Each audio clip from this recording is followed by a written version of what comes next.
Evangelio de Lucas, capítulo 9. Habiendo convocado Jesús a los 12, les dio poder y autoridad sobre toda clase de demonios, y para curar enfermedades. Luego los envió a proclamar el reino de Dios y a curar a los enfermos, diciéndoles: No llevéis nada para el camino, ni bastón, ni alforja, ni pan, ni dinero. Tampoco tengáis dos túnicas cada uno. Quedaos en la casa donde entréis, hasta que os vayáis de aquel sitio. Y si algunos no os reciben, al salir de aquel pueblo, sacudíos el polvo de vuestros pies, como testimonio contra ellos. Se pusieron en camino y fueron de aldea en aldea, anunciando la buena noticia y curando en todas partes. El tetrarca Herodes se enteró de lo que pasaba y no sabía a qué atenerse, porque unos decían que Juan había resucitado de entre los muertos, otros en cambio que había aparecido Elías, y otros que había vuelto a la vida uno de los antiguos profetas. Herodes se decía: A Juan lo mandé decapitar yo. ¿Quién es este de quien oigo semejantes cosas? Y tenía ganas de verlo. Al regresar los apóstoles le contaron todo cuanto habían hecho, y tomándolos consigo se retiró a solas hacia una ciudad llamada Bethsaida. Pero la gente, al darse cuenta, lo siguió. Jesús los acogía, les hablaba del reino y sanaba a los que tenían necesidad de curación. El día comenzaba a declinar. Entonces, acercándose los 12, le dijeron: Despide a la gente, que vayan a las aldeas y cortijos de alrededor a buscar alojamiento y comida, porque aquí estamos en descampado. Él les contestó: Dadles vosotros de comer. Ellos replicaron: No tenemos más que 5 panes y 2 peces, a no ser que vayamos a comprar de comer para toda esta gente. Pero eran unos 5.000 hombres. Entonces dijo a sus discípulos: Haced que se sienten en grupos de unos 50 cada uno. Lo hicieron así, y dispusieron que se sentaran todos. Entonces, tomando él los 5 panes y los 2 peces, y alzando la mirada al cielo, pronunció la bendición sobre ellos, los partió y se los iba dando a los discípulos para que se los sirviera a la gente. Comieron todos y se saciaron, y recogieron lo que les había sobrado, 12 cestos de trozos. Una vez que Jesús estaba orando solo, lo acompañaban sus discípulos y les preguntó: ¿Quién dice la gente que soy yo? Ellos contestaron: unos que Juan el Bautista, otros que Elías, otros dicen que ha resucitado uno de los antiguos profetas. Él les preguntó: ¿Y vosotros, quién decís que soy yo? Pedro respondió: El Mesías de Dios. Él les prohibió terminantemente decírselo a nadie, porque decía: El Hijo del Hombre tiene que padecer mucho, ser desechado por los ancianos, sumos sacerdotes y escribas, ser ejecutado y resucitar al tercer día. Entonces decía a todos: Si alguno quiere venir en pos de mí, que se niegue a sí mismo, tome su cruz de cada día y me siga, porque el que quiera salvar su vida la perderá, pero el que pierda su vida por mi causa la salvará.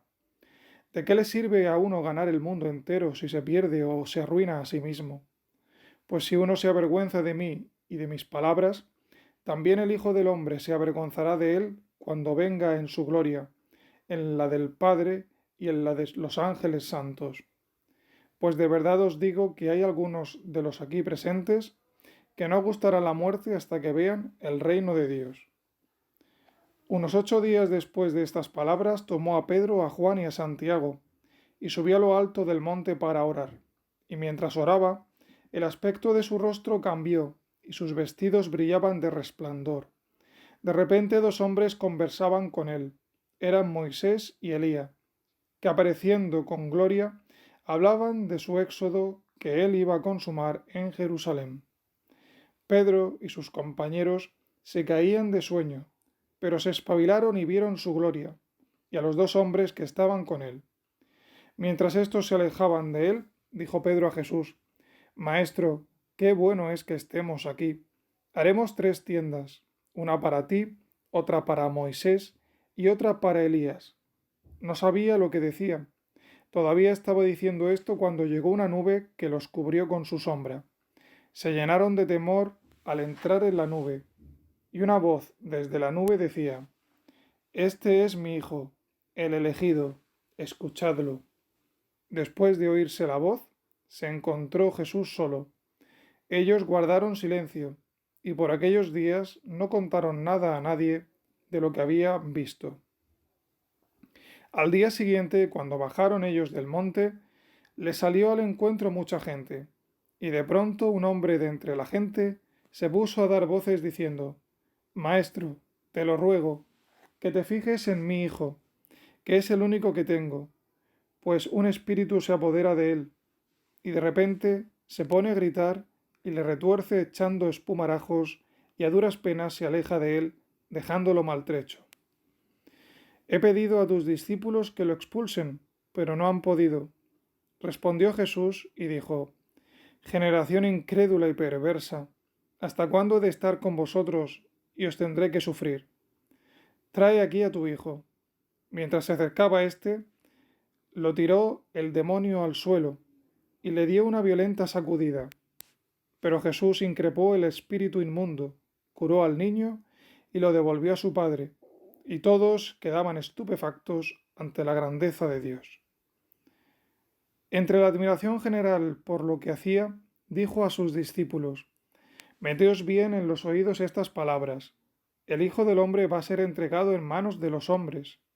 Pero ellos no entendían este lenguaje, les resultaba tan oscuro que no captaban el sentido, y les daba miedo preguntarles sobre el asunto. Se suscitó entre ellos una discusión sobre quién sería el más importante. Entonces Jesús, conociendo los pensamientos de sus corazones, tomó la palabra y la mano de un niño, lo puso a su lado y les dijo: El que acoge a este niño en mi nombre, me acoge a mí, y el que me acoge a mí, acoge al que me ha enviado, pues el más pequeño de vosotros es el más importante. Entonces Juan tomó la palabra y dijo: Maestro, hemos visto a uno que expulsaba demonios en tu nombre, y se lo hemos prohibido porque no anda con nosotros. Jesús le respondió: No se lo impidáis, el que no está contra vosotros está a favor vuestro. Cuando se completaron los días en que iba a ser llevado al cielo, Jesús tomó la decisión de ir a Jerusalén y envió mensajeros delante de él. Puestos en camino, entraron en una aldea de samaritanos para hacer los preparativos, pero no lo recibieron, porque su aspecto era el de uno que caminaba hacia Jerusalén. Al ver esto, Santiago y Juan, discípulos suyos, le dijeron: Señor, ¿quieres que digamos que baje fuego del cielo y que acabe con ellos? Él se volvió y los regañó, y se encaminaron hacia otra aldea. Mientras iban de camino, les dijo: Te seguiré a donde quiera que vayas. Jesús le respondió: Las zorras tienen madriguera y los pájaros del cielo nidos, pero el Hijo del Hombre no tiene dónde reclinar la cabeza. A otro le dijo: Sígueme. Él le respondió: Señor, deja primero ir a enterrar a mi padre. Le contestó: Deja que los muertos entierren a sus muertos. Tú vete a anunciar el reino de Dios. Otro le dijo: Te seguiré, Señor, pero déjame primero despedirme de los de mi casa. Jesús le contestó: Nadie que pone la mano en el arado y mira hacia atrás vale para el reino de Dios.